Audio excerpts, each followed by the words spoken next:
I welcome shareholders and visitors to this annual general meeting of Australis Oil and Gas Limited. My name is Jonathan Stewart and I'm the chairman of the company and chair of this annual general meeting. Mr. Ian Lusted, Mr. Graham Dowland, Steve Schoonermore, Director of Australis, and Julie Foster, our company secretary on the end there, are alongside me. Mr. Alan Watson, a Director of Australis, will participate in the meeting via webcast. From Sydney, Mr. Philip Murdoch from the company's auditors, BDO Audit WA Proprietary Limited, is also present. There are no apologies. Before we start the formal part of the AGM, I wish to take a few minutes to say a few words. Thank you very much to those of you in attendance today at the AGM of Australis, and thank you to those listening or watching online. I wish you all the best in these times of pandemic difficulties and disruption.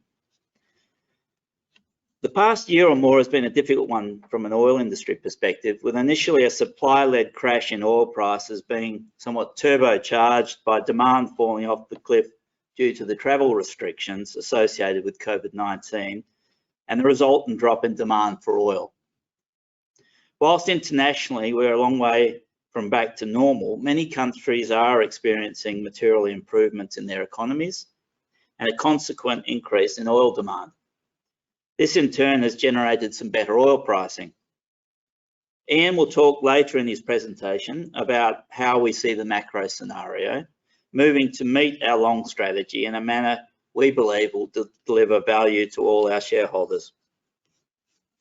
As a board, our primary objective during this past period has been to ensure that we maintain ownership and control of our key asset, as this is what we consider will be the driver of future returns. To achieve this, we have significantly reduced our costs where we can, and our staff at all levels have participated in these measures.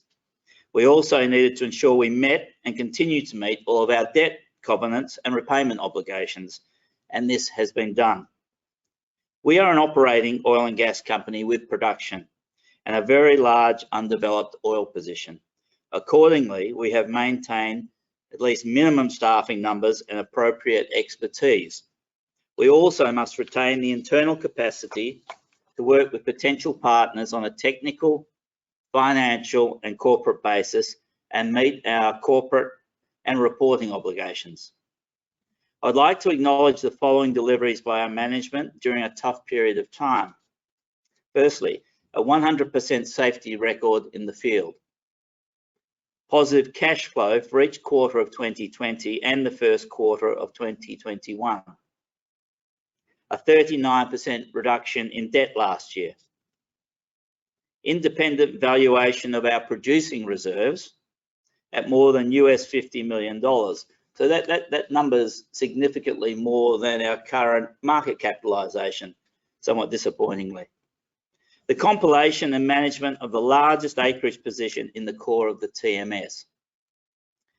Of course, we would prefer that our share price reflected the value of our production as a starting point, but also the inherent value of our currently undeveloped acreage.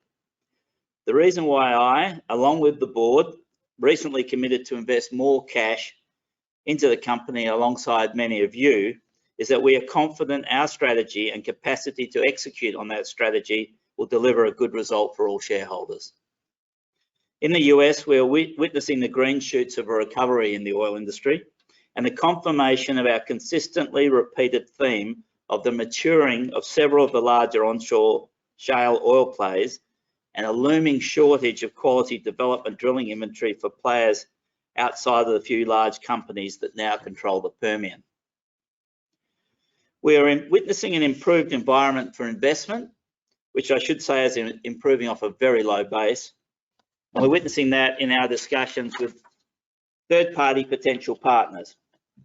We will report progress with those discussions in a manner that's consistent with our continuous disclosure obligations, and also in a manner cognizant of commercial sensitivities. Our current low share price and refusal to alter strategy towards momentarily fashionable new business ideas and thought bubbles can lead to criticism. We will wear that. It can also lead to challenges from third parties who do not have the capacity to offer funded, logical deals that reward our shareholders. We will resist such approaches. Our team will continue to work hard to deliver the value we see in our asset base. I now return to the formal part of the meeting.